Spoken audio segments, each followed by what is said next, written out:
Chapter 94। Raghav ने उसके forehead पर किस किया और कहा, डोंट वरी, फ्यूचर में तुम इससे भी कहीं ज्यादा खूबसूरत जगह देखोगी। सिया बहुत खुश थी। दूसरी ओर आरव का भी यही हाल था, वह भी बहुत खुश था। उसकी लाइफ भी सिया के जैसी ही रही थी। दोनों एंजॉय करते करते बहुत थक गए। जब तक वो होटल में पहुंचे दोनों सो चुके थे। राघव सिया को अपनी बाहों में उठाकर लेकर आया था। दूर से दादी राघव की हर एक क्रिया को नोटिस कर रही थी। उन्हें अपनी पोती की चॉइस पर पहली बार सुकून का एहसास हो रहा था। वो राघव की आंखों में सिया के लिए फिक्र और प्यार साफ देख सकती थी। वह जानती थी इंसान झूठ बोल सकता है लेकिन उसकी आंखें नहीं। राघव काव्य बाहर सभी के लिए सॉफ्ट रहता है लेकिन वो सबसे डिस्टेंस बनाकर रखता है, लेकिन सिया के साथ ऐसा नहीं था। सिया के लिए उसकी आंखों में प्यार था, सिक्योरिटी थी, पॉजिटिवनेस था। उसके सारे इमोशंस सिर्फ सिया के लिए ही थे। राघव जैसे ही उसे रूम में सुलाकर बाहर आया, उसने बाहर गेट पर दादी को खड़े हुए पाया। दादी को देखते ही उसने उन्हें ग्रीट किया। तब दादी ने कहा, रखा, क्या मैं तुमसे एक एहसान मांग सकती हूँ? इस पर राघव ने उनको देख और कहा, आप बोलकर तो देखिए। राघव, जब मैं मर जाऊं तब सिया से कहना वो मेरी रख को समुद्र में बहा दे। बस सीधे तौर पर अपनी आखिरी इच्छा सिया को नहीं कहना चाहती थी, क्योंकि वह जानती थी कि यह सुनकर बहुत दुखी हो जाएगी। राघव उनकी कंडीशन अच्छे से जानता था, इसलिए उसने अपना सर झुकाया और कहा, मैं आपसे वादा करता हूँ। कुछ देर रुकने के बाद राघव ने कहा, दादी, अगर आपको कुछ और टाइम होने का मौका मिले तो आपको कैसा लगेगा? लेकिन इसके लिए एक कीमत चुकानी होगी। कीमत? कैसी कीमत? दादी ने पूछा। आपके बदले किसी और को मरना होगा। ये कहते हुए राघव की आवाज़ शांत थी मगर कुछ अलग थी। अगर ऐसा है तो अगर मैं जिंदा भी रहूं तो भी मुझे मन की शांति नहीं मिलेगी। दादी ने सीरियस होकर कहा, इंसान को ज़मीर की ज़रूरत होती है। अगर आप इंसानियत को त्याग देते हैं तो आप जानवर से ज़्यादा कुछ नहीं हैं। राघव को जैसे इसी जवाब की उम्मीद थी। वो जानता था कि दिया में अपनी दादी के संस्कार कूट कूट कर भरे हुए हैं, पर दुर्भाग्य से उनका अंत निकट है। राघव एक नज़र दिया को देखने कमरे में आया और उसे चैन से सोते हुए देखकर जाने लगा। तभी किसी ने उसकी उंगलियों को पकड़ लिया। ये सिया थी जो जग गई थी और उसे देख रही थी। तुम कब जागी? राघव ने पूछा। जब तुम दादी से बात कर रहे थे, कहते हुए उसकी आवाज़ भरी थी और आंखें नम। Raghav, thank you. अगर आप नहीं होते तो पता नहीं मैं क्या करती। मैंने दादी और आरव को पहले इतना खुश कभी नहीं देखा था। और तुम? राघव ने पूछा। मैं भी बहुत खुश हूँ। राघव ने और दादी से हुई बात नहीं छेड़ी, लेकिन ये जानता था कि सिया उनकी आखिरी इच्छा को पूरा करेगी। वो जानती थी उसकी दादी ने जिंदगी भर बहुत मेहनत की है। अब जब वो समुद्र में लौटना चाहती है तो वो ये जरूर करेगी। ये सोचते ही उसकी सिया को सेफ्टी देने की इच्छा और भी ज्यादा बढ़ गई। कुछ देर बाद सबने डिनर किया। माहौल हल्का था, थोड़ी हंसी मजाक भी चल रहा था। कुछ देर बाद वहाँ फायरवर्क होने लगा। राघव एक्साइटेड हो गया और बच्चों की तरह उछलकर कूदने लगा। वाव, कितना सुंदर है ये!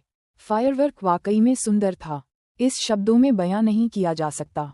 तभी इस रावत की कही हुई बात याद आई। उसने कहा था, फ्यूचर में इससे भी ज्यादा अच्छी जगह देखने को मिलेंगे। उसने सिर्फ ये कहा नहीं था बल्कि करके दिखाया था। उसने राघव की ओर देखा तो पाया वो उसे ही निहार रहा है। ये देख अचानक उसका दिल धड़क उठा। बाद में सब रेस्ट करने चले गए। सिया हमेशा की तरह दादी के पास चली गई। जब से सिया को पता चला था कि उसकी दादी का अंतिम समय चल रहा है, तब से उसने यह अपनी आदत बना ली थी। लेकिन इस बार दादी ने सिया को रोक दिया और कहा, मैं अपने आप ठीक हो जाऊंगी। जो अपने कमरे में, तुम रेस्ट करो। दादी, सिया मना करने वाली थी, तभी दादी ने उसे मुस्कुरा कर कहा, जाओ, वो वेट कर रहा है तुम्हारा। सिया शॉक रह गई। उसका चेहरा थोड़ा रेड हो गया, जिसे देख सिया की दादी हंस पड़ी और बोली, मैं बूढ़ी हो गई हूँ, तुम नौजवानों को एंजॉय करना चाहिए। और हाँ, राघव को मेरा शुक्रिया कहना। पिछले कुछ दिन मेरी जिंदगी के सबसे खुशनुमा दिन रहे हैं। ये सुन सिया वहाँ से चली गई, लेकिन जाने से पहले उसने सिया की दादी को बार बार याद दिलाया कि अगर उसे किसी चीज़ की ज़रूरत हो तो उन्हें फ़ोन करें। सिया के चले जाने के बाद ही उसकी दादी की मुस्कान फीकी पड़ गई और उसकी जगह उदासी छा गई। उनका शरीर खराब होता जा रहा था। पिछले कुछ दिनों से दर्द बढ़ता जा रहा था, जिससे उसे कम करने के लिए दवा लेनी पड़ रही थी। वह जानती थी कि इसका क्या मतलब है। वो आखिरी बार उसे शादी के जोड़े में देखना चाहती थी। फिर उन्होंने अपना फ़ोन उठता और अपनी बेटी कीर्ति को कॉल लगाया, लेकिन दूसरी ओर से कोई जवाब नहीं मिला। उन्होंने धीरे से आह भरी। इस बीच सिया राघव के दरवाजे के बाहर काफ़ी देर तक खड़ी रही। आखिरकार उसने दरवाजा नोक की हिम्मत जुटाई। राघव अभी अभी शॉवर से बाहर निकला। नोक सुनकर उसने अंदाजा लगाया कि यह आरव है। उसने दरवाजा खोला तो पाया कि वहां सिया खड़ी थी। उसे लग दादी को कुछ हुआ है। दादी, उसने इतना ही कह था कि उसने सिया को देखा, जो उसे देख शॉक खड़ी थी, क्योंकि उसकी बॉडी पर अभी केवल एक वाइट टॉवल था। उसका गला सूख रहा था। उसे कभी नहीं लगा था कि कोई मेन उसे इफेक्ट करेगा। राघव उसे ऐसे देख कुछ बोलने वाला ही था कि सिया उसकी ओर बढ़ गई और पंजों के बल खड़ी होकर उसने अपनी बाहें उसकी गर्दन में डाल दीं और उसे नीचे खींचकर किस कर लिया। राघव पूरे 2 सेकंड के लिए शॉक रह गया। फिर उसने भी अपना कंट्रोल खो दिया। बिना किसी हिचकिचाहट के उसने उसे ऊपर उठा लिया।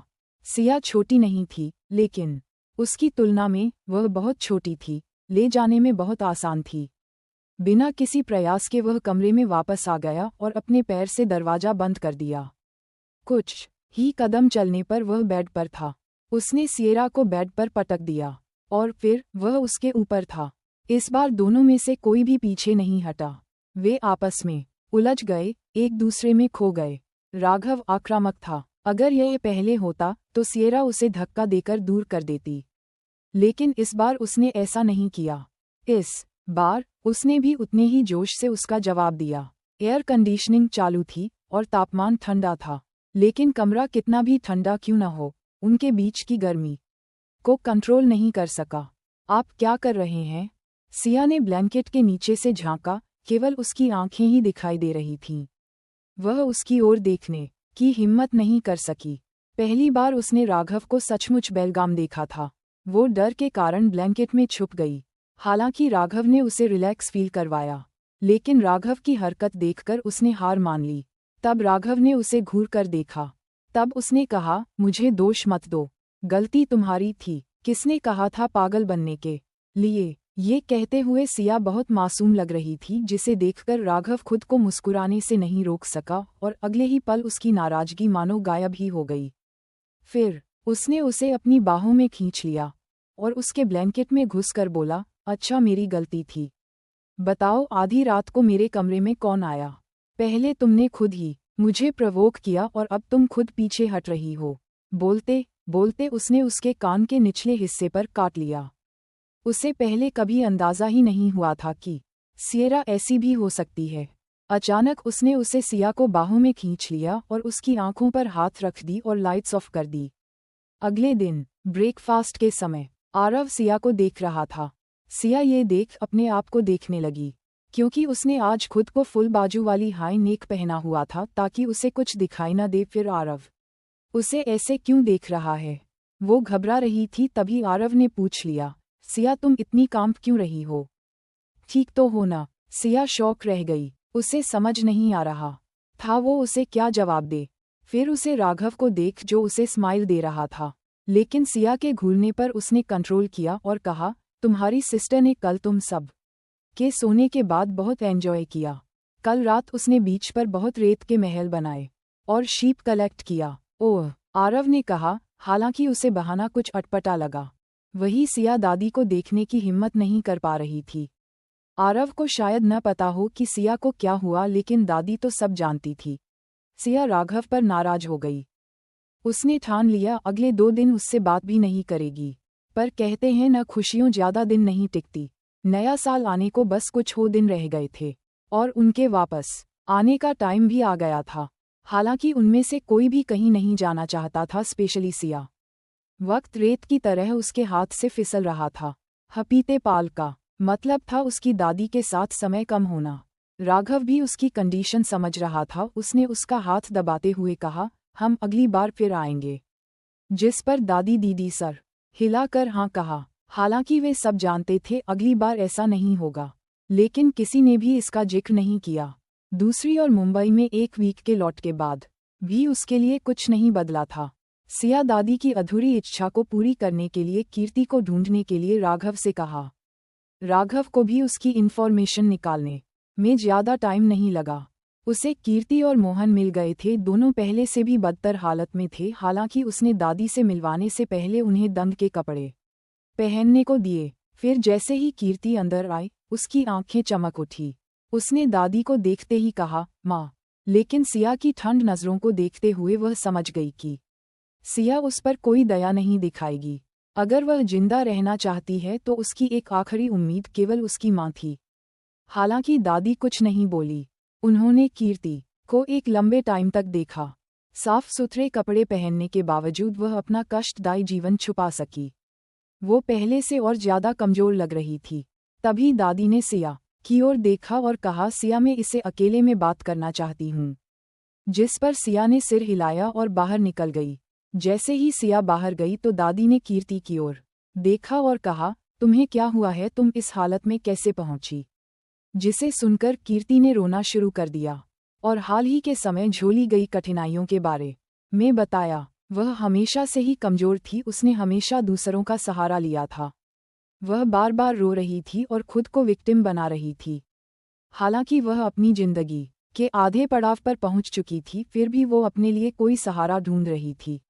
जिसे देख उनकी आंखों में तुरंत निराशा छा गई। उन्होंने सोचा, मैंने इतनी कमजोर लड़की को कैसे पाला? एक गहरी सांस लेने के बाद दादी ने कीर्ति की ओर फिर देखा और पूछा, आप आखिर में क्या करने का सोचा है तुमने? अब क्या होगा आगे जानने के लिए सुनते रहिए मेरी कहानी का अगला एपिसोड और कमेंट करके बताइए मेरी स्टोरी आप लोगों को कैसी लगी। लाइक कीजिए, शेयर कीजिए, कमेंट कीजिए और सब्सक्राइब करना ना भूलिए।